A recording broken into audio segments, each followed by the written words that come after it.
Alam mo ba kung ano ang YouTube algorithm? Alam mo ba kung paano ito gumagana? Doon sa matagal ng mga content creator, doon sa matagal ng mga YouTuber, siguro meron na kayong ideya. Doon naman sa mga nagsisimula pa lang, kung wala pa kayong ideya, makinig po kayo sa video na ito, tapusin niyo po yung video na ito at may matututunan kayo. Please, kung mayroon po kayong katanungan, comment down below and subscribe po sa ating channel. Now, let's continue. Ano ba ang YouTube algorithm? Let's define YouTube algorithm. According to some definition of YouTube algorithm, ang YouTube algorithm daw ay isang recommendation system. Isa itong software system na design para mag-increase ang users' engagement ng isang tagapanood. Isa rin itong built-in na software na kung saan ginawa upang tulungan ka na makita ang mga kasing tulad na mga video na gustong-gusto mong pinapanood. Kapag nanonood kayo ng video at mayroon kayong gustong topic, mapapansin nyo sa mga susunod na araw, halos lahat ng video na nandyan sa wall mo, yun na yun, yung topic na yun. That is YouTube algorithm na nagtatrabaho. Kasi, yung YouTube algorithm, gusto niya yung user o yung manonood ay naandyan lang. Binibigyan niya ito ng gusto niyang mga content for maximum satisfaction. In layman's term naman, para maintindihan natin ng ating mga manonood na hindi masyadong techy, walang alam sa technology, ipagpalagay na lang natin na ang isang YouTube algorithm ay isang waiter sa restaurant. Ayan. O isang crew sa isang fast food. Ang trabaho nito ay magrekomenda. Dahil sa, for example, parati kang kumakain dun sa restaurant na yun at alam niya na pag pumupunta ka doon, yung kinakain mo is mga seafood. Now, pagpunta mo ron, isasuggest niya ngayon yung bestseller nilang seafood. Yung masasarap na seafood na meron sila. Isasuggest niya yun sa'yo. For your maximum satisfaction. For what reason? Para paulit-ulit kang pumunta doon sa restaurant na yun. Nire-recommenda niya yung bestseller nila. Ayan. Ano nga ba yung nagpapatrigger ng YouTube algorithm? For example, ikaw ay isang bagong content creator. Tapos nagtataka ka ngayon, bakit kaya walang views yung video ko? Bakit kaya maganda naman yung pagkakagawa ko? Bakit walang views? Siguro, hindi pa natitrigger ang YouTube algorithm. Dahil sa kukunti pa lang yung videos na meron ka, wala pang masyadong alam yung YouTube algorithm tungkol sa channel mo. Wala pa sang data na nakukulikta. Kaya hindi niya pa alam kung saan niya ibibigay, ire-recommenda yung mga videos na ginawa mo. So, paano ba i-trigger ang YouTube algorithm? So, mayroon tatlong paraan kung paano i-trigger ang YouTube algorithm. Isa dito ay yung tinatawag na CTR. Yung CTR stands for click-through rate.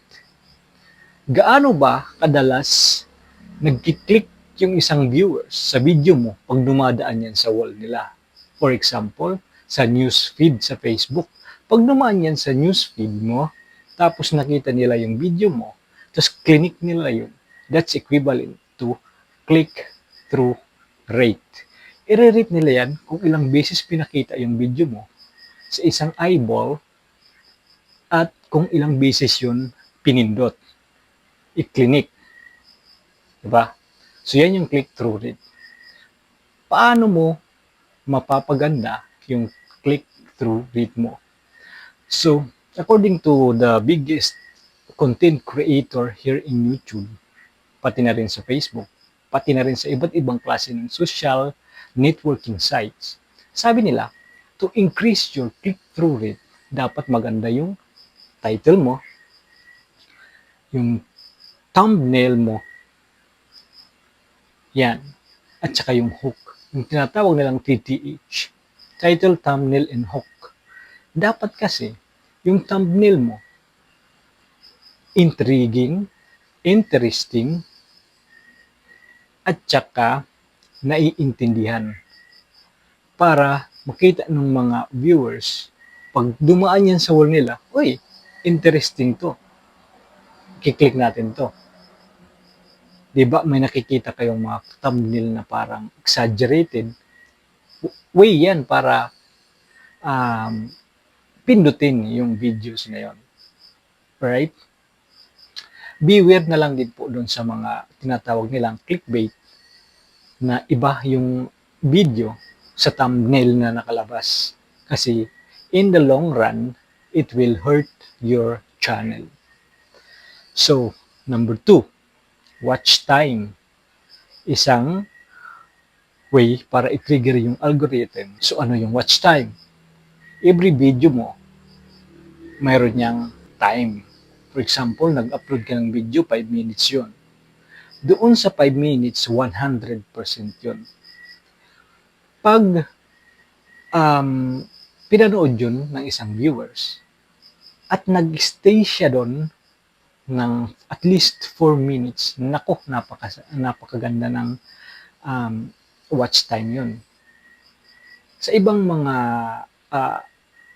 content creator or ibang mga digital marketing expert, this is what we call average view duration. Ayan. So, yun yung average view duration mo. Yung isang video mo, nung pinanood nila, gaano ba sila katagal nag-stay? Gaano ba sila katagal nanood bago sila nagpindot ng X or nag-back or nag-swipe away? So, kapag maganda, pag na-improve mo yan, dapat matitrigger mo na yung YouTube algorithm. So now, mayroon naman tayong tip. Paano ba natin mapapahaba yung watch hour natin, yung watch time? Simple lang, gumawa tayo ng quality videos. Right? So ganyan lang. Simple lang yan. Quality videos. Number 3 na nag-trigger sa ating YouTube algorithm is yung engagement. Okay? So kung ikaw ay isang content creator, dapat yung videos na ina-upload mo is engaging, dapat nagugustuhan niya ng tao, maraming like, nandyan din yung comment, nagre-reply ka sa comment, sinishare ng mga viewers. That's the third trigger para sa ating YouTube algorithm. So panghuli, gusto ko lang kayong bigyan ng additional tip kung kayo ay nahihirapan, nagsisimula pa lang or nahihirapan, matagal na pero nahihirapan dito sa YouTube na makakuha ng maraming views, na mag-increase yung engagement and na mag-grow yung channel in a whole. So, meron lang akong konting tip na ibibigay sa inyo. Unang tip, of course, nandyan parati yan, yung create high quality content. Mayroong makukuhang information, mayroong something na makukuha yung viewers mo. Yung after watching your videos, dapat may natutunan sila at least doon sa video mo. That's how you create a high quality content. Of course, yung pag-edit, yung production ng the video itself. So second, yung engaging content. Another way of increasing your YouTube views, your YouTube channel in a whole, is create an engaging content. dapat kasali yung viewers mo sa videos na ginagawa mo. You are building a community. You are connecting with your audience. Yan. So number 3, keywords on your title and thumbnails, right? So yun yung sinasabi ko na TTH kanina. Yan, dapat maganda yung titles mo at saka yung thumbnail mo at saka yung hook mo, yung TTH.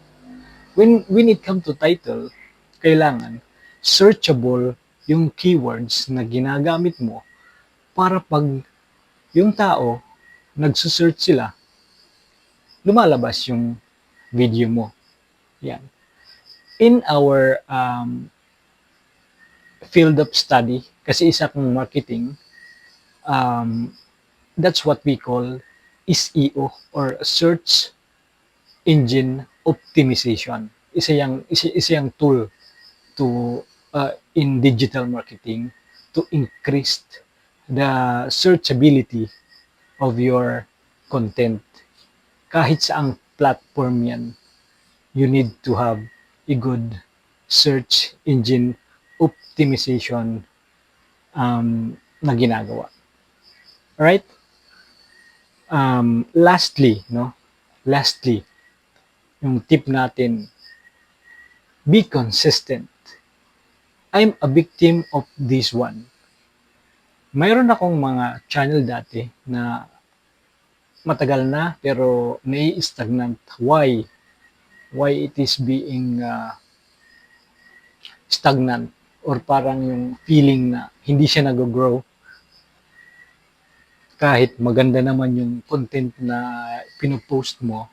It is simply because of, lastly, consistency. Yeah. So you need to have a consistency in your posting.